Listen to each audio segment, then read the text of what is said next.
Of theory of multiple intelligences, मतलब इनमें से कौन सी एक आलोचना है गार्डनर के बहुबुद्धि सिद्धांत की। ठीक है, क्रिटिक मतलब आलोचना है किसकी, आलोचना मतलब कुछ एक नेगेटिव पॉइंट इस थियोरी के बारे में माना जाएगा किसको, मल्टीपल इंटेलिजेंसेस यानी 8 प्रकार की बुद्धि को हम कंसीडर कर रहे हैं। पहला ऑप्शन है multiple intelligence are only the talents present in intelligence as a whole, मतलब कि मल्टीपल इंटेलिजेंस क्या है, सिर्फ टैलेंट्स हैं लोगों में जो एज अ होल प्रेजेंट होते हैं, उनको इन्होंने अलग अलग बना दिया। साउंड नहीं आ रहा, कौन है ये महान व्यक्ति? ग्रेट प्रिया। फिर है बी ऑप्शन, बी ऑप्शन कहता है multiple intelligence provides students to discover their propensities, भाई जो बच्चे हैं उनका रुझान किस तरफ है इस चीज में हेल्प करता है मल्टीपल इंटेलिजेंस उनको जानने में। या फिर C option, it over emphasises practical intelligence, मतलब कि ये क्या करता है, ज्यादा ध्यान देता है किस चीज पर, प्रैक्टिकल इंटेलिजेंस पर, व्यावहारिक बुद्धि पर अगर मैं कहूं तो। बताइए एक बार, आंसर कीजिए फटाफट से। अच्छा, डंके की चोट पर लॉक कर दें, आशीष कह रहे हैं ए ऑप्शन को। चलिए देख लेते हैं, आवाज तो आ रही है, देखते हैं एक बार। और बताइए, और बाकी लोग बताइए। बी डी मिक्स्ड आंसर आ रहे हैं। आंसर जो होगा इसका वो होगा A option, multiple intelligence are only the talents present in intelligence as a whole. इसको 2-3 ग्राउंड्स पर क्रिटिक किया गया इस थियोरी को। एक तो ये कहा गया कि अगर ये इंटेलिजेंस है तो इनको आईक्यू के थ्रू क्यों नहीं जांचा जाता, और फिर साथ में ये भी कहा गया कि जब आप इनको जांच नहीं सकते, ऐसा भी तो हो सकता है ये टैलेंट्स हों अलग अलग लोगों में 8 प्रकार के, जैसे किसी के कोई सिंगिंग में भी थोड़ा अच्छा हो सकता है, किसी को थोड़ा सा मैथ्स में भी इंटरेस्ट हो सकता है, किसी को थोड़ा सा साइकोलॉजी में भी इंटरेस्ट हो सकता है, मतलब इस तरीके से टैलेंट्स भी तो हो सकते हैं। तो इस तरीके से इसको क्रिटिसाइज किया गया इस एक ग्राउंड पर। दूसरा ग्राउंड ये था कि इसके जो एम्पेरिकल एविडेंसेस हैं वो मिल नहीं पाए बहुत ज्यादा, लेकिन बिल्कुल ही नहीं मिल पाए ये कहना गलत होगा, इसलिए अगर ए नहीं होता तो हम डी पर जाते। ठीक, कि इसको प्रॉपर तरीके से आप कैसे प्रूव करेंगे, तो वो एक छोटी सी बात हुई। जो आंसर है, आवाज क्लियर नहीं है आपके फोन में, या तो इंटरनेट की समस्या है या कुछ और प्रॉब्लम है। ठीक, तो ऐसा कुछ नहीं है कि रुझान ढूंढ पाए या प्रैक्टिकल इंटेलिजेंस पे इन्होंने बात की हो। इनको 8 बुद्धि ना मान करके लोगों ने कहा कि टैलेंट्स भी तो हो सकते हैं अलग अलग, जरूरी नहीं है कि मल्टीपल इंटेलिजेंसेस इस तरीके की हो। ठीक है, आगे बढ़ते हैं। हिंदी में अभी अवेलेबल नहीं है तौफीक। नेक्स्ट क्वेश्चन पर चलेंगे, नेक्स्ट क्वेश्चन को थोड़ा सा समझेंगे। क्वेश्चन नंबर 2 है, which one of the following pair is least likely to be a correct match, मतलब कि इनमें से जो ये सारे पेयर्स दिए हैं इनमें से कौन सा एक ऐसा होगा जो सबसे कम सही हो सकता है, मतलब least likely to be a correct match, सबसे कम सही आप किसको कहेंगे, बताएं एक बार। पहला ऑप्शन है, children enter in Chomsky the world with certain knowledge about language, Chomsky कहते हैं कि कुछ एक आइडिया होता है उनको लैंग्वेज का। या फिर लैंग्वेज एंड वाइगोस्की कहते हैं language and thought are initially 2 different activities. देखो ये थोड़ा सा, ये जो लाइन है ये नीचे आनी चाहिए थी, तो इसको यहां से कनेक्ट करके पढ़ लेना। ठीक है, language and thought are initially 2 different activities, बात तो सही है, वाइगोस्की ने कहा है ऐसा। Language is contingent on thought, मतलब थॉट पर निर्भर है। या फिर language is a stimuli in environment, किसको आप लीस्ट सही मानेंगे, सबसे कम सही किसको कहेंगे आप? देखो बी कई लोग ऑप्शन में लगा रहे हैं, बी कैसे हो सकता है? वाइगोस्की तो कहते ही हैं कि इनिशियली शुरुआत के 1.5-2 साल तक क्या है, थॉट अलग है और लैंग्वेज अलग है, फिर बाद में जाकर के मर्ज होते हैं दोनों। ठीक, तो ये पैरेलल चलते हैं, ये बात तो सही है। और पूछा है गलत क्या है। ठीक, चॉम्स्की भी जो कह रहे हैं यहाँ बात ठीक है, एक जनरेटिव ग्रामर है आपके ब्रेन में जो आपको मदद करती है रूल्स को जनरेट करने में। लैंग्वेज इज कॉन्टिंजेंट, ये भी बात सही है। स्टिमुलाई बात वाली जो बात है वो गड़बड़ है यहाँ, वो कहते हैं रीइंफोर्समेंट के थ्रू, इमिटेशन के थ्रू आप सीख सकते हैं, अगर हम बात करें लैंग्वेज की बीएफ स्किनर को लेकर के। तो आंसर जो है वो डी सही हो जाएगा। ठीक है, बात क्लियर हो गई? बात विचार पर निर्भर है, ऑब्वियसली निर्भर है विचार पर भाषा, या भाषा विचार से पहले, सॉरी विचार पहले आता है, भाषा विचार पर निर्भर रहेगा, मतलब ही वो है कि विचार इंपॉर्टेंट है, विचार से भाषा आएगी, तो इसलिए सी को गलत नहीं कह सकते हम। गलत पूछा है, लीस्ट पूछा है, जो बेस्ट है वो नहीं पूछा। फिर है question number 3, features assigned due to social roles and not due to biological endowment are called, मतलब सामाजिक भूमिकाओं के कारण आपने कुछ भूमिकाएं बना दी, कुछ जिम्मेदारियां आपने सौंप दी, ना कि जैविक भूमिकाओं के आधार पर। ठीक है, हिंदी के ट्रांसलेशन को तो माफ ही करके चलिएगा, बस समझने के लिए रखिएगा। ये आपकी ऐप आएगी उसके बाद ये प्रॉब्लम सॉल्व होगी।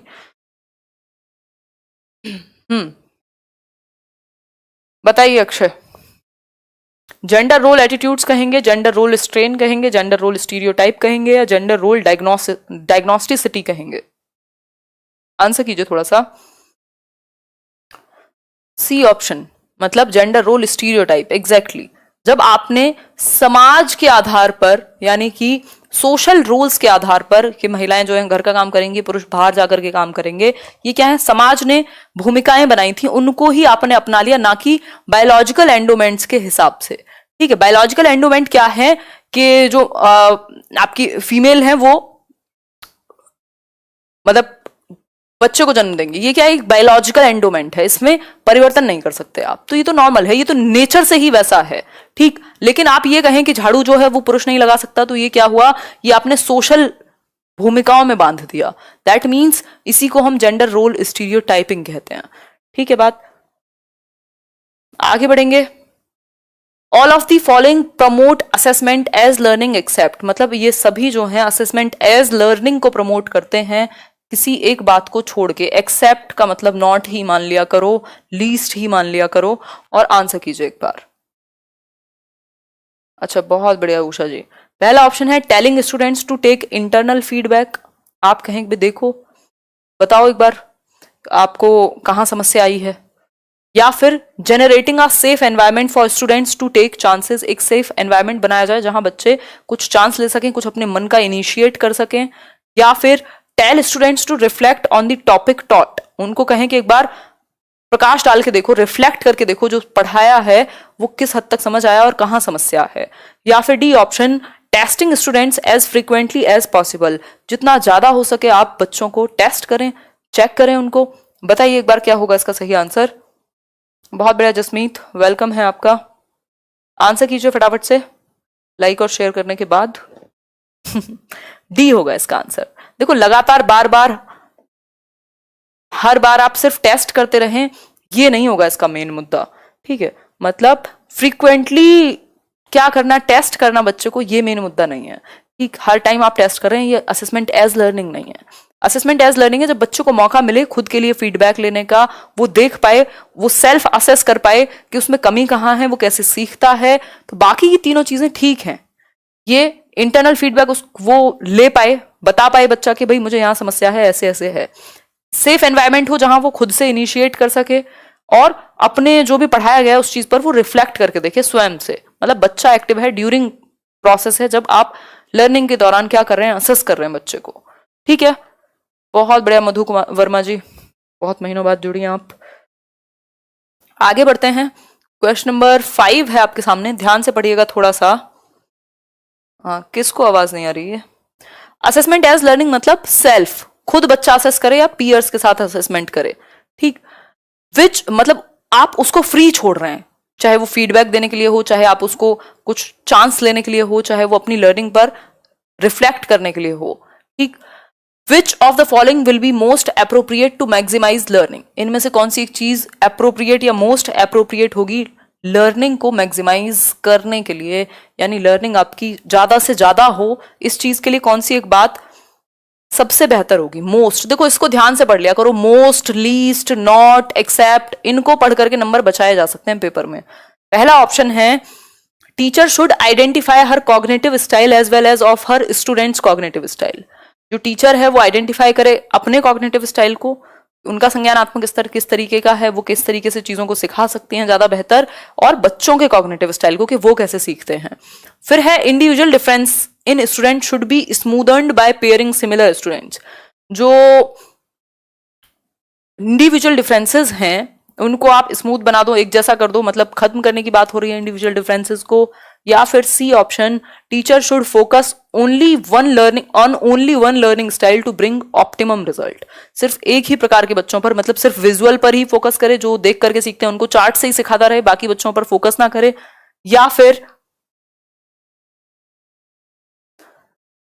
या फिर D option, students of similar cultural background should be kept in the same class to avoid difference in opinion. मतलब कि जो सिमिलर कल्चरल बैकग्राउंड के बच्चे हैं उनको आप अवॉइड करें कि वो किसी बात पर अपना फीडबैक दे पाए। देखो सीटेट का भी कोई, रहीम धन्यवाद, सीटेट का अभी तक कोई अता पता नहीं है, 1-2 दिन में फाइनल हो ही जाएगा 100%, और मुझे तो लगता है अभी भी बहुत कम चांसेस हैं। अब कैसे ले लेंगे, कम से कम 15 दिन पहले तो कुछ क्लियर होता, ठीक, बाकी देखते हैं क्या होता है।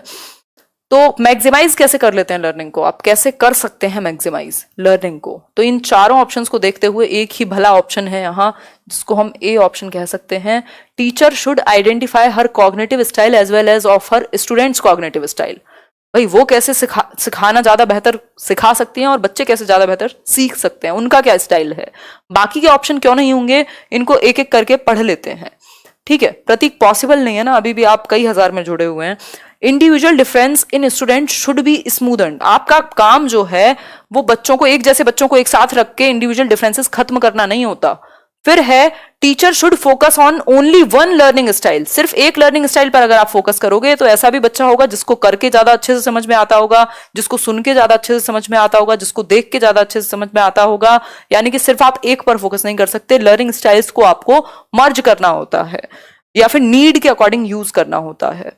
डी ऑप्शन है students of similar cultural background should be kept in the same class to avoid difference in opinion.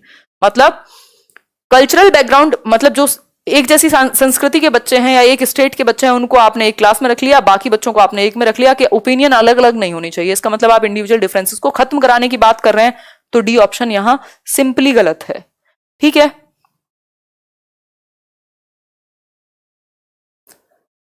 ठीक है, क्लियर, बहुत बढ़िया टैग गुरुजी। अच्छा, चारों ऑप्शंस एक्सप्लेन करने की जरूरत नहीं बची क्या, आप बहुत स्मार्ट हो गए आजकल। एन इंक्लूसिव, अच्छी बात है। An inclusive school reflects on all the following questions except. एक इंक्लूसिव स्कूल, एक समावेशी स्कूल जहां हर तरीके के बच्चे को इंक्लूड किया जाना चाहिए, 5 नंबर का टॉपिक है सीटेट में, बदलता नहीं है, कभी पूछा जाएगा आपसे, बताइए एक बार। बहुत बढ़िया सोनम। पहला ऑप्शन है do we believe that all students can learn, do we work in teams to plan and deliver learning enabling environment, do we properly segregate special children from normal to provide better care, या फिर do we adopt strategies catering for the diverse needs of students। थोड़ा question ध्यान से पढ़ा होगा तभी ठीक होगा, नहीं तो इसमें गलतियां बहुत होने वाली हैं, बहुत होने वाली हैं। बहुत बढ़िया उमेश जी, आंसर कीजिए फटाफट से। Thank you Sneha. क्या होगा इसमें answer? An inclusive school reflects on all the following questions except। जो एक समावेशी स्कूल है वो सभी चीजों पर रिफ्लेक्ट करेगा, किसी एक चीज को छोड़ करके, यानी समावेशी स्कूल के बारे में कोई एक बात गलत है। देखते हैं। ऑल स्टूडेंट्स कैन लर्न, ये माना जाता है। Do we work in teams to plan, ठीक है। Do we properly segregate, segregation is against the law of nature. मैंने जब भी जितनी भी बार आपको इंक्लूसिव एजुकेशन डिस्कस किया होगा, एक वर्ड कहा होगा सेग्रीगेशन, सेपरेशन, अलगाव, अलग थलग करना। सेग्रीगेशन और इंक्लूजन दो डिफरेंट वर्ड्स हैं। मतलब इंक्लूजन का मतलब है इंक्लूड करना, सेग्रीगेशन का मतलब है अलग थलग कर दो, इनको स्पेशल स्कूल में ही पढ़ा दो ना, अलग रखो इन्हें, ठीक। तो सेग्रीगेशन हम कभी नहीं करते इंक्लूसिव क्लासरूम में, हम सबको, सभी के लिए शिक्षा की बात होती है इंक्लूसिव क्लासरूम में। गिफ्टेड स्टूडेंट्स आर, यानी कि प्रतिभाशाली छात्र हैं, क्या हैं देखिए एक बार। कन्वर्जेंट थिंकर होंगे, डाइवर्जेंट थिंकर होंगे, एक्सट्रोवर्ट होंगे, या बहुत डिफिकल्ट वर्किंग होंगे, मतलब पता नहीं पहाड़ तोड़ रहे होंगे। बताइए कुमार प्रदीप जी। एग्जैक्टली नेहा, इसमें अलग करने की बात हम नहीं करते, अलगाव की बात नहीं करते। Passionate educator. हिंदी भी एक बार देखिए, आकांक्षा देखेंगे एक दिन हिंदी को भी। मैं कोशिश करती हूँ कि ट्रांसलेट करके समझ में आ जाए, बेशक अगर कुछ मिस्टेक है टाइपिंग में तो, क्योंकि टाइम की तंगी के कारण हो जाता है वैसा। मैं ठीक हूँ Sushmita ji. Divergent thinker, exactly. देखो जो गिफ्टेड बच्चा है वो सिर्फ एकेडमिक्स की फॉर्म में ही नहीं होता, हालांकि आईक्यू के टर्म कहते हैं कि भाई 140 प्लस हो, यानी किसी एक क्षेत्र में बहुत ही विशेष हो ये, तो हम उसको उस बेसिस पे गिफ्टेड कह रहे हैं। चाहे वो फिर आपका मतलब जो गिफ्टेड है वो क्रिएटिव होगा ऐसा कहा जाता है, वैसे जरूरी नहीं है, बट किसी एक फील्ड में क्या है वो डाइवर्जेंट थिंकर जरूर होगा। उसकी जो सोच है वो सिकुड़ती हुई नहीं होगी, वो दिशाओं में सोच पाएगा, मल्टीपल सॉल्यूशंस सोच पाएगा, क्योंकि उसका जो हायर मतलब मेंटल एबिलिटी है वो अच्छी है। और सारे डाइवर्जेंट थिंकर क्रिएटिव हों ये जरूरी नहीं है। देखो डाइवर्जेंट थिंकिंग कोई भी कर सकता है, या जिनकी मानसिक क्षमता अच्छी है, गिफ्टेड है, कर सकते हैं, लेकिन जरूरी नहीं है हमेशा क्रिएटिव भी हो जाएंगे, क्योंकि हमेशा डाइवर्जेंट थिंकिंग क्रिएटिविटी में ही बदल जाए जरूरी नहीं है, लेकिन डाइवर्जेंट थिंकिंग क्रिएटिविटी से जुड़ी हुई है, इतनी बात पक्की है। ठीक है, बात यहां तक की बात क्लियर हो गई होगी। अब बढ़ते हैं हम नेक्स्ट क्वेश्चन पर। यह है आपका, समझ गए होगे आप, क्वेश्चन नंबर 8 है the conclusion children can learn violent behaviour depicted in movies may be derived on the basis of the work done by which of the following psychologist। मतलब अगर मैं बात करूं तो एक कंक्लूजन है, यह निष्कर्ष निकलता है कि बच्चे वायलेंट बिहेवियर यानी आक्रामक व्यवहार को पिक्चर में यानी मूवीज में देख करके, फिल्मों में देख करके सीख सकते हैं। मृजुला आपको वहां जाना पड़ेगा, ठीक है, वहां जाना पड़ेगा आपको अनअकैडमी पर, वहां सर्च करोगे तो मिल जाएगा। हिमांशी सिंह, सौरभ धन्यवाद। देखिए एक बार, वायलेंट बिहेवियर मूवीज में देख करके बच्चे सीख सकते हैं, आक्रामक व्यवहार, वो जो कबीर सिंह में मारधाड़ दिखाई गई है, हालांकि वो 18 अबव के लिए कर तो देते हैं, बट इंडिया में सब कुछ तो अवेलेबल हो ही जाता है, ठीक, तो उससे बच्चे आक्रामक व्यवहार सीख सकते हैं। ये बात कौन सी एक थियरी कहेगी, या कौन व्यक्ति कहेंगे? एडवर्ड ली थॉर्नडाइक कहेंगे, जेबी वॉटसन कहेंगे, एल्बर्ट बेंड्यूरा कहेंगे, या जीन प्याजे कहेंगे? बताइए एक बार, नाम ले लिया निशम आपका, ठीक है, बेंड्यूरा कहेंगे, एग्जैक्टली बेंड्यूरा कहेंगे, जो कि यहां ऑप्शन में दिख नहीं रहे हैं, सी ऑप्शन, ठीक, एल्बर्ट बेंड्यूरा। एल्बर्ट बेंड्यूरा कहते हैं इनका ऑब्जर्वेशनल लर्निंग है कि बच्चा जो ऑब्जर्व करता है, जो वो देखता है, उसको इमिटेट कर सकता है, मतलब इनको अनुकरण का सिद्धांत भी या सामाजिक अधिगम सिद्धांत भी कहा जाता है। और इन्होंने एक्सपेरिमेंट किया था बोबो डॉल पर। कुछ बच्चों को एक रूम में ऐसे मॉडल को दिखाया गया जिसको पंच करो, जिससे एक डॉल को, तो वो खड़ी हो जाती थी वापस से, क्योंकि एक स्प्रिंग जैसा उसमें कुछ था। तो बच्चों ने जब वो देखा, तो जिन बच्चों ने वो मारने वाला सीन देखा, वायलेंट बिहेवियर देखा, उन्होंने वही रिपीट किया। जिन्होंने वो जो एक सॉफ्ट और केयरिंग वाला देखा, उन्होंने वो किया। मतलब देख करके हम सीखते हैं, इमिटेट करते हैं, हम पर प्रभाव पड़ता है जो हम देखते हैं उसका। ये बात बेंड्यूरा कहेंगे। ये था वो बोबो डॉल एक्सपेरिमेंट।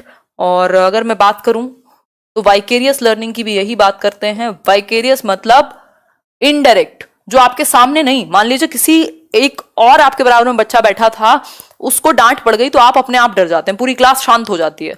मतलब आपके साथ नहीं हुआ डायरेक्ट, लेकिन आप पर इनडायरेक्टली प्रभाव पड़ा है, आप प्रत्यक्ष रूप से। वाइकेरियस लर्निंग, उसकी बात भी बेंड्यूरा ही करते हैं। ऑब्जर्वेशनल लर्निंग की बात भी, इमिटेशन की बात भी, है ना, ये सारी बातें बेंड्यूरा ही करते हैं। और 4 स्टेप इन्वॉल्व होते हैं इनकी लर्निंग में, ARPR, अटेंशन, रिटेंशन, रिप्रोडक्शन और रीइंफोर्समेंट।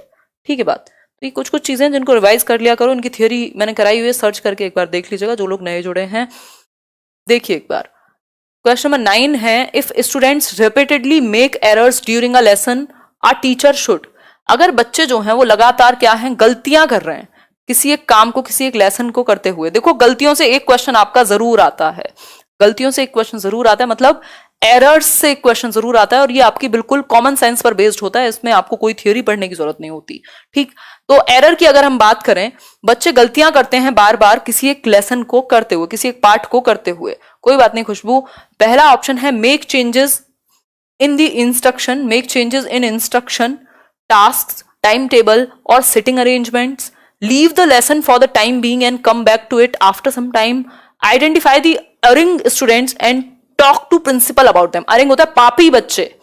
बच्चे को आप पापी नहीं कहते, दुष्ट नहीं कहते, ठीक, बच्चा भगवान का रूप होता है। और आपकी पेडागोजी में अगर आपको एक नंबर लेना है तो फिर तो और ज्यादा है, वैसे तो रियल में भी होना चाहिए।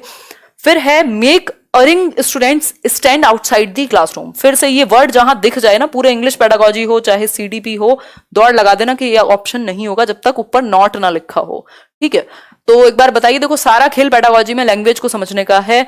अगर लैंग्वेज कब समझ पाओगे, जब ज्यादा प्रैक्टिस की होगी। पहले तो थियरीज अच्छे से समझी होंगी और फिर उससे भी ज्यादा प्रैक्टिस आपने बहुत अच्छे से की हो। नहीं तो क्योंकि इंग्लिश नहीं है, हिंदी नहीं है, मैथ्स नहीं है कि डायरेक्ट क्वेश्चन आपके सामने प्रेजेंट हो जाएगा, घुमा करके क्वेश्चन पूछे जाते हैं। अगर आप लैंग्वेज नहीं समझ पाए, आपका 1 नंबर गया।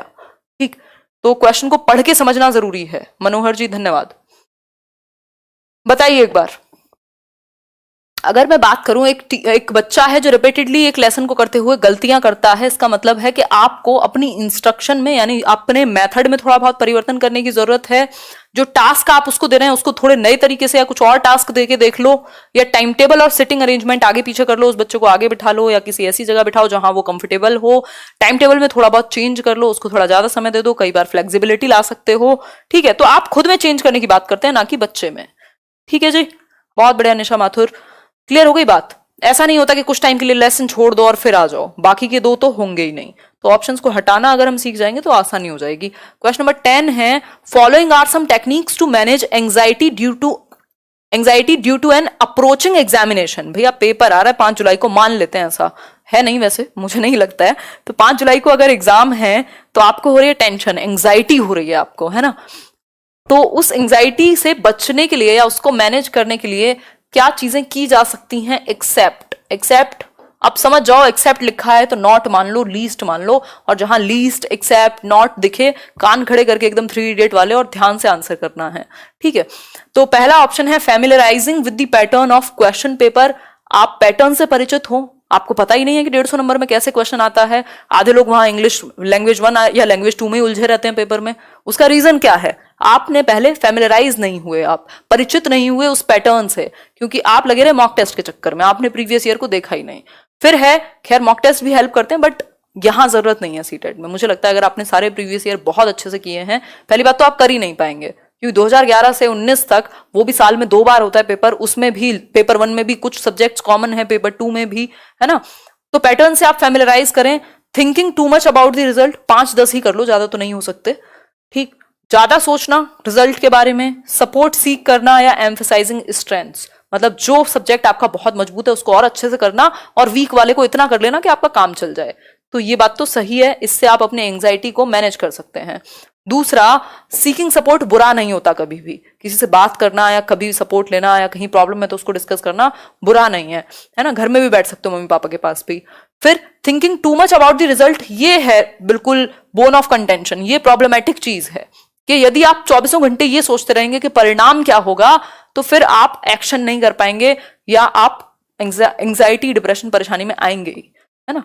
तो एग्जाम से पहले, क्योंकि बाकी चीजें करेंगे तो उससे डायरेक्शन सही होगी। ठीक है, तो टू मच नहीं होना चाहिए। थोड़ा बहुत आपके दिमाग में कुछ आ गया तो आप मैनेज कर सकते हैं, बट हर टाइम हद से ज्यादा, है ना, अति का तो सब कुछ बुरा होता है। सिंपल बात। बहुत बढ़िया गुड़िया जी, देखते हैं, अभी तो कोई कुछ नहीं कह सकता पेपर है कि नहीं, बट मुझे लगता नहीं कि है। क्वेश्चन नंबर 12 है आपके सामने, Bloom's taxonomy is a hierarchical organisation of. जो ब्लूम्स टैक्सोनॉमी है वो पदानुक्रमित संगठन है किस चीज का? अचीवमेंट गोल्स का, करिकुलर डिक्लेरेशंस का, रीडिंग स्किल्स का, या कॉग्निटिव ऑब्जेक्टिव्स का? फटाफट से आंसर कीजिए, फिर आगे बढ़ेंगे। अच्छा, ये 10 के बाद 12 कैसे आ गया? गिनती भूल गई क्या मैं? हाँ, तो हो सकता है एक क्वेश्चन मिस हो गया है बीच में, कोई बात नहीं। हाँ एग्जैक्टली केदारमल जी, अभी से खुश मत हो कि नहीं ही होगा, बट बहुत कम चांसेस हैं यार। पढ़ाई तो कर ही रहे हैं, मतलब मेरे को देखा है कभी कि चलो पेपर नहीं हो रहा, चलो छुट्टी करते हैं आज, हैं? बताओ एक बार। Exactly, cognitive objectives. ठीक है, संज्ञानात्मक उद्देश्य। ठीक, उन्होंने 3 एस्पेक्ट दिए हैं, उसमें कॉग्निटिव है जिसमें ब्लूम ने ही बात की है, बाकी उनके 2 क्रथवेल और बाकी के 2 लोग उनके एसोसिएट थे। तो ब्लूम टैक्सोनॉमी में कॉग्निटिव यानी संज्ञान की बात हुई है, साइकोमोटर यानी आपके फिजिकल एस्पेक्ट की बात हुई है, और अफेक्टिव यानी आपके इमोशनल एस्पेक्ट की बात हुई है। ठीक, तो इन तीनों में से सिर्फ एक ही था ऑप्शन में, यानी संज्ञानात्मक उद्देश्य, जिसमें उन्होंने 6 लेवल्स दिए हैं, नॉलेज, अंडरस्टैंडिंग, उस तरीके की चीजें। अब हम थोड़ा सा इसको भी समझ करके चलेंगे। अगर मैं बात करूं तो ये है ब्लूम टैक्सोनॉमी, ये है ब्लूम टैक्सोनॉमी नॉर्मल वाली जो 1956 में आई थी। Thank you Kedar, welcome. देखिए एक बार, ये 1956 में आई थी बीएस ब्लूम, और ये 2001 में इसको रिवाइज किया गया है ना, रिवीजन होते रहते हैं। ठीक, यानी अपडेट होती रहती हैं चीजें। इसमें ये कॉग्निटिव एस्पेक्ट में है, संज्ञानात्मक पक्ष का ये एक हिस्सा है। साइकोमोटर और अफेक्टिव से पूछ नहीं जाते जनरली, तो आपको सीटेट में वो देखने की जरूरत नहीं है। संज्ञानात्मक पक्ष में, थैंक यू क्रेजी विभू, देखिए एक बार फटाफट से करा दूंगी मैं इंग्लिश पेडागोजी के चैप्टर्स, क्यों टेंशन में रहते हो? जो चीजें कही हैं एक एक हो जाएगा, जितना बोल दिया है वो तो होना ही है। कोई बात नहीं खुशबू, दोनों लेवल के लिए है, दोनों लेवल के लिए है, सेम होती है, टॉपिक सेम है आपके पेपर 1 पेपर 2 के, और मेरे क्वेश्चंस का लेवल अच्छा है तो आपके दोनों चीजें ही कवर हो जाएंगी। ठीक है, हाँ सही बात है। देखिए एक बार ब्लूम्स टैक्सोनॉमी की अगर मैं बात करूं तो पहला है नॉलेज, फिर कॉम्प्रिहेंशन, मतलब पहले आप किसी चीज को जस्ट रिसीव कर लेते हैं नॉलेज की फॉर्म में, ट्विंकल ट्विंकल लिटिल स्टार आपने बस याद कर लिया, मीनिंग आपको नहीं पता। फिर कॉम्प्रिहेंशन में आप कॉम्प्रिहेंड करते हैं, अंडरस्टैंड करते हैं, मीनिंग समझते हैं। एप्लीकेशन में आप अप्लाई कर सकते हैं, एनालिसिस में आप तोड़ करके देखते हैं, सिंथेसिस में आप जोड़ के कुछ क्रिएट करते हैं, और इवेल्युएशन में आप इवेल्युएट करते हैं, मूल्यांकन करते हैं जो भी सीखा। ठीक, इनको बदल करके कर दिया था नॉलेज को रिमेंबरिंग, ये वर्ब फॉर्म, ये थी नाउन फॉर्म 1956 में, और इनको बना दिया गया वर्ब की फॉर्म। ठीक, सब में आईएनजी लग गया, remembering, understanding, applying, analysing, evaluating को नीचे ले आए, इवेल्युएशन को ऊपर से यहां ले आए, और सिंथेसिस को ऊपर ले गए, क्रिएटिंग हाईएस्ट हो गया। अगर लेटेस्ट पूछे तो क्रिएटिंग हाईएस्ट, अगर नॉर्मल वाला पूछे तो इवेल्युएशन। वो आपको 4 ऑप्शन देख के पता लग जाएगा कि क्या है कहानी। ठीक है जी, आगे बढ़ते हैं। नेक्स्ट आपका एक क्वेश्चन है 13th क्वेश्चन, 2 क्वेश्चन और हैं इसके बाद।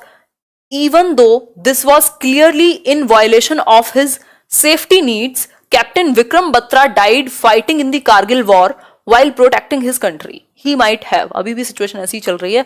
देखिए एक बार अगर हम बात करें तो कैप्टन विक्रम बत्रा को पता था कि ये मेरी सेफ्टी नीड्स के अगेंस्ट है, मतलब मेरी सुरक्षा के अगेंस्ट है, जान जा सकती है, लेकिन फिर भी उन्होंने अपनी जान दे दी, शहीद हो गए लड़ते हुए कारगिल वॉर में। ये बात पता होने के बाद भी क्यों? सॉट नोवल एक्सपीरियंस, उनको कुछ एकदम अलग सा कुछ एक्सपीरियंस करना था। achieved self-actualization, ignored his belongingness needs, wanted to earn a good name to his family. क्या करोगे नेम का अगर आप जिंदा नहीं हो? मतलब अगर देखा जाए तो एक प्रैक्टिकल इंसान ऐसे ही सोचेगा। बताओ एक बार क्या होगा इसका आंसर? सिंपल बात है। क्या हुआ ग्रजेश, कहां दुखी हो, क्या हो गया? एरिंग मीन्स दुष्ट बच्चे, पापी बच्चे, किसी ने पूछा हुआ है अभी। ठीक है आदर्श, आंसर क्या होगा? अचीव्ड सेल्फ एक्चुअलाइजेशन, यानी कि आत्मसिद्धि की प्राप्ति। हाईएस्ट पोटेंशियल मेरा क्या हो सकता है कि मैं अपने देश के लिए जितना हो सके मैं पूरा डिवोट करूं खुद को, चाहे जान भी चली जाए, तो वो है सेल्फ एक्चुअलाइजेशन। सेफ्टी नीड्स को भी क्रॉस कर दिया। ठीक है बात, तो ये एक कहानी है, ये हमने समझा था, ये वही है जो नीड की हायरार्की है ना आपकी। नीड की हायरार्की से 1-2 बार क्वेश्चन आए हैं, पेपर 2 में आए हैं। और अगर मैं बात करूं हायरार्की ऑफ नीड्स, आवश्यकताओं का अनुक्रम, मोटिवेशन की थियरी है ये अब्राहम मैस्लो की, जो कहते हैं कि हम एक लेवल पे जब पूरा होता है तो हम नेक्स्ट लेवल पे मोटिवेट होते हैं जाने के लिए। ठीक, 5 लेवल्स हैं। फिजियोलॉजिकल नीड्स यानी शारीरिक आवश्यकताएं, रोटी कपड़ा मकान वाली। ठीक, फिर आपकी दूसरी है सेफ्टी नीड्स, कि भैया हमारी जो सेफ्टी है ना, पर्सनल सिक्योरिटी इंपॉर्टेंट है, एक हेल्थ इंश्योरेंस इंपॉर्टेंट है।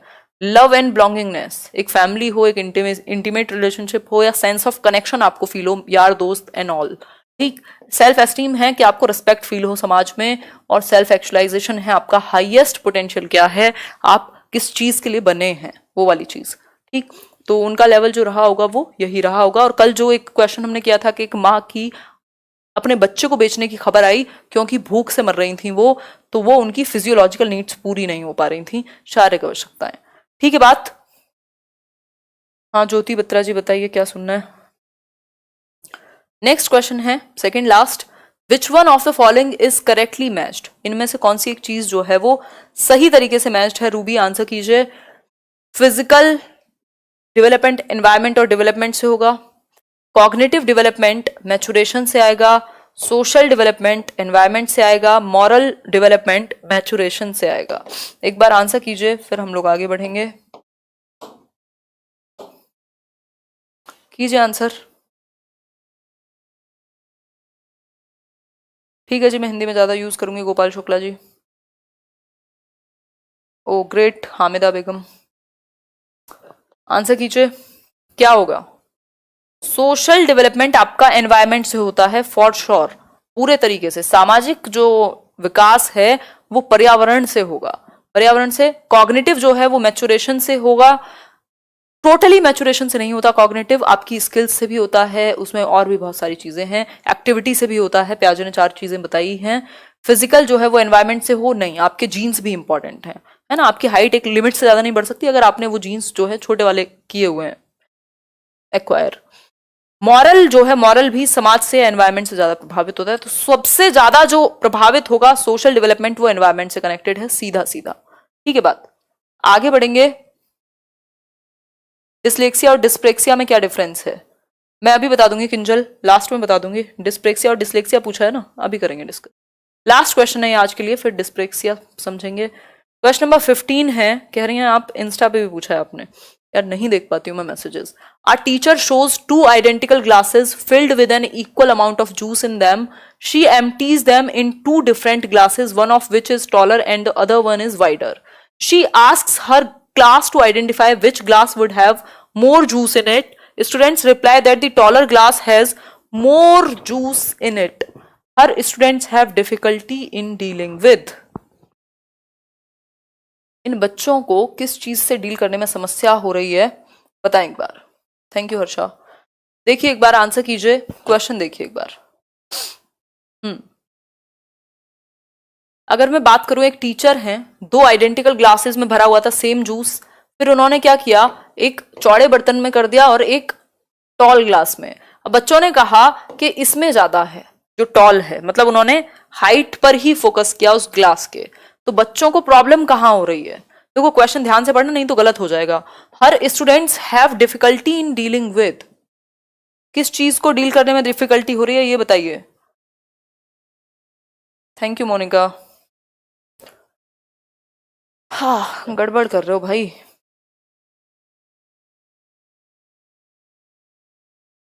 अच्छा निशा जी, नहीं करेंगे संदीप लॉक।